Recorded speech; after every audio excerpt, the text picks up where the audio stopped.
গাছের সাথে এরকম আজব ব্যাপার এই আজকে আমি চোখে দেখে নিলাম। এই গাছগুলোকে সেই শীতকালে নিয়ে এসেছিলাম, নাম হচ্ছে গ্ল্যাডিওলাস।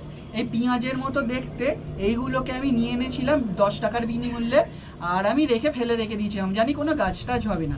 কিন্তু এখন এই জুন মাস জুলাই মাসে এসে এই গাছগুলো হয়েছে, দেখো কি সুন্দর হয়েছে গাছগুলো তুলে নিয়েছি। এবার কিভাবে বসাই দেখে নিই। ছোটো টবডায় বসাবো গ্ল্যাডিওলাসগুলোকে, আর ভেতরেতে ওই প্রথমে একটা গাছ বসিয়েছিলাম, ওর নোংরা পাতাপুতিগুলো নিয়ে নিয়েছি, আর তার সাথে এই যে এই মাটিটা এটার মধ্যে ঢেলে নিই। এই এতটা পর্যন্ত মাটি ভরে নিয়েছি।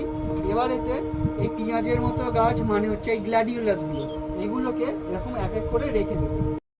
গাছগুলোকে এরকম মাঝে মিডিলেতে বসিয়ে নেব, বসিয়ে মাটি চাপা দিয়ে দেবো, আর বেশি মাটি দেবো না কিন্তু। প্রথমে এখন এই যে এখানে একটা দাগ দেখতে পাচ্ছ, প্রতিটা টবেতে থাকে, এতটা পর্যন্ত প্রায় মাটি দেবো। গাছগুলো বসানো হয়ে গেছে, এবার এই গাছের ভরপুর জল দিয়ে দেবো। আর তোমাদের যার কাছে হচ্ছে ওই হিউমিক অ্যাসিড আছে, ওই হিউমিক অ্যাসিড জলে মিশিয়ে এই জলটা দিতে পারো, খুবই ভালো।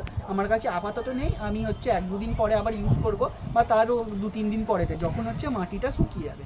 আর তোমরা যদি যারা আমার এই মাটি তৈরির ভিডিও দেখতে চাও, তাদের দেখো আমাদের নিচেতেই রিলেটেড একটা ভিডিও আছে, ওইটাকে চেক করে নিও।